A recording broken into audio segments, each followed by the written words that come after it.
Hey, it's your boy Mo. I'm out here today. Just wanted to talk to you guys and pass on some condolences. I heard an incident that happened over at Rutgers University in New Brunswick over the weekend where, unfortunately, two young men lost their lives. And I'm sorry, it may have been a young man and a woman, but I believe it was two young men that lost their lives over what?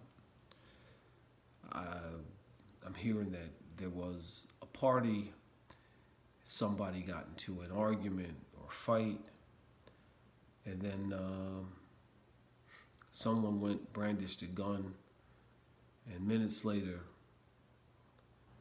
people came out of cars and just start shooting up a house where a party's going on. I mean, what kind of world do we live in? What type of violence does it take for us to make each other accountable? Now, here we are in a pandemic state. Here we are where we're talking about social injustices and we're talking about peaceful protesting. And now we find out we can't even get along. And the sad part is that it's our young kids that are out there that can't get along. And it's our young kids that feel as though the only way to make things right is to get a gun and go shoot up a house where there's a party going on, where there are innocent people that had nothing to do with the situation. I mean, we really need to sit back and take a look at what's going on. I know it's a world of sensationalism where YouTube and World Star has really gone viral, where people post everything and anything. And it seems like violence amongst each other is normal play. It's just something to do. Whether it's kids fighting in school, people fighting in stores and parking lots and parks, and then communities gathering around and cheering on instead of somebody saying, hey, this isn't the way to do it. We can sit down and talk this out instead of having to fight it out. It's sad. It's sad that two law officers were ambushed. That's sad. They didn't do anything to deserve that. It's sad. If anybody thinks that that's exacting justice, then you're wrong. It's time to look at each other and really just hold each other accountable for our actions. It's not time to point our fingers at each other, but it's time for us just to look at each other and hold each other accountable for our actions. Two young lives snuffed out for what? Because somebody got into an argument or somebody got into a fight and they figured, you know what, it's easier for me to get my friends and let's just shoot up a random party and cause some mother and father to have to bury their children. When your mother and father are thinking that you're just out having a good time and they'll see you either in the morning or they'll talk to you the next day if you're staying on campus, what are we doing? We say we want justice. We say we want peace. How can we have justice if we're not willing to have justice for all? And I'm not just saying in the sense of being a police officer and citizen. I'm talking about justice within our own communities. What justifies what happened Saturday in New Brunswick? Nothing. It's sad. I have two boys, 21 and 19. They could have been at that party. I could be the one burying my sons instead of watching my sons grow up, mature, decide on whether they want to have a family and a career, and seeing them grow into older adults. I thought that's the plan. Apparently it's not. So I'm not going to get on here today and I'm not going to talk about the pandemic. Because if we have kids out here killing kids, the pandemic isn't the topic of discussion today, because we know what that is doing on a day-to-day basis. And we know that the victims that are affected by the pandemic are random. And there is no racial disparity.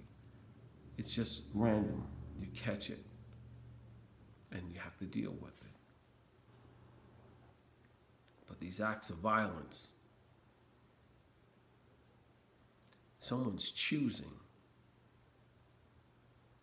Someone is actually choosing the act of violence. It affects us all. I don't know what to say, except we need to put an end to it. We need to put a stop to gathering at funerals, remembering people that are kids.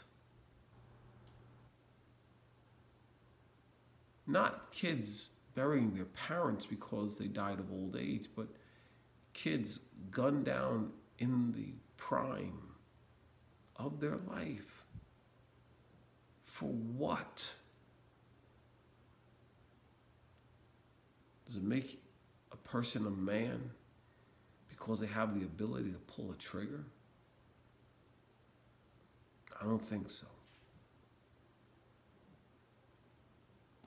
Listen, I always say it. I don't care if you agree with me or you don't agree with me, as long as you take the time to think it through. I don't care if you believe in politics or you don't believe in politics, as long as you take the time to think through what your arguments are. See, because sometimes it would serve you better not to speak about things that you don't know than to speak on something you have no information on, and then you look stupid or ridiculous. But as long as you take the time to think out and try to understand what the issue is, I have no problem with you talking about it, being vocal about it. But this is an issue that has been going on far too long, and we have too many young people losing their lives because someone thought it was justifiable to shoot up a house where innocent people were attending a party. It's sad. You know, I had the fortune to play golf with someone that was at that party and left 20 minutes before the shooting. Left because there was a fight. And he had the wherewithal to say, you know what? I gotta get out of this place because things just don't look right and they're not going in the right direction. Thank God that he left, or he could have been one of the unfortunate people that were shot and killed. He's a kid. He's attending Rutgers. This is his senior year. And he said it is too common in that area that people are pulling guns on people. It's common. What does that say? Rutgers University, New Brunswick, New Jersey. College town, right? Okay. But guess what? This is somebody that attended that school for this is his 4th year. It's too common that people pull guns on one another. It's too common that people are hanging around with those individuals that have guns on them and come to parties. What are we doing? I mean, can we stop? Can we take the time to see each other, to see that person that's on the other end of that gun? To see the person where the barrel is being pointed at? And see that that is someone that is just like you, that has a mother, a father, brother, sister, somebody that cares for them, somebody that is expecting them to come home? Is it too much to ask that the violence stops? You know, it's sad. And what are we going to do about it? Those of you that know who shot, what are you going to do about it? Well, I guess we call it don't snitch. Don't snitch. I said it a long time ago. When we see or know things that are taking place around us and we know that they're wrong and we know the individuals that are involved and we say nothing, then we're becoming spectators because we're just watching the events unfold until you become the victim. And then you're looking for one of those spectators like you were to come forth and say, hey, I have some information. I don't want any of us to be spectators, knowing, seeing, and harboring those that are responsible for the deeds that they've done. No deed goes unpunished. I mean, you can pay now or you can pay later, but at some point in time, you got to pay for what you've done. And we're not going to just label it, oh, they're young. Guess what? You know whether it's right or wrong to pull a trigger. You know whether it's legal or illegal to have a gun. So we can't blame it on you young, or we can't blame it on you're emotional. How about you don't have the common courtesy or decency for human life? Let's blame it on that. Let's just tell it the way it is. I hope that this message hits some people where it's supposed to, in the gut. Because it's a wake-up call. It's just a wake-up call. It's Tuesday morning, September 15th, 2020.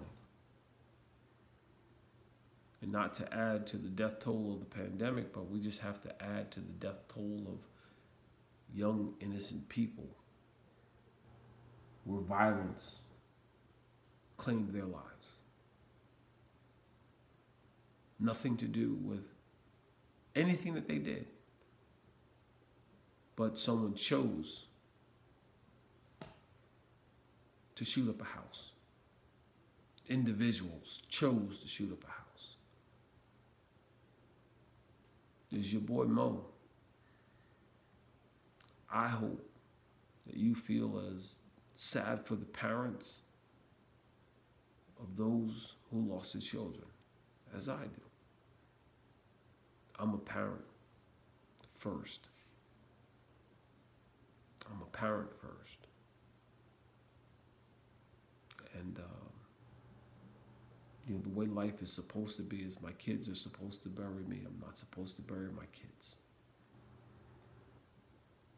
This generation is kind of reversing the narrative where parents are burying kids far too often. Lives are being lost. Far too many. Bright lights are being turned out. Well before their time. Love you guys. Peace.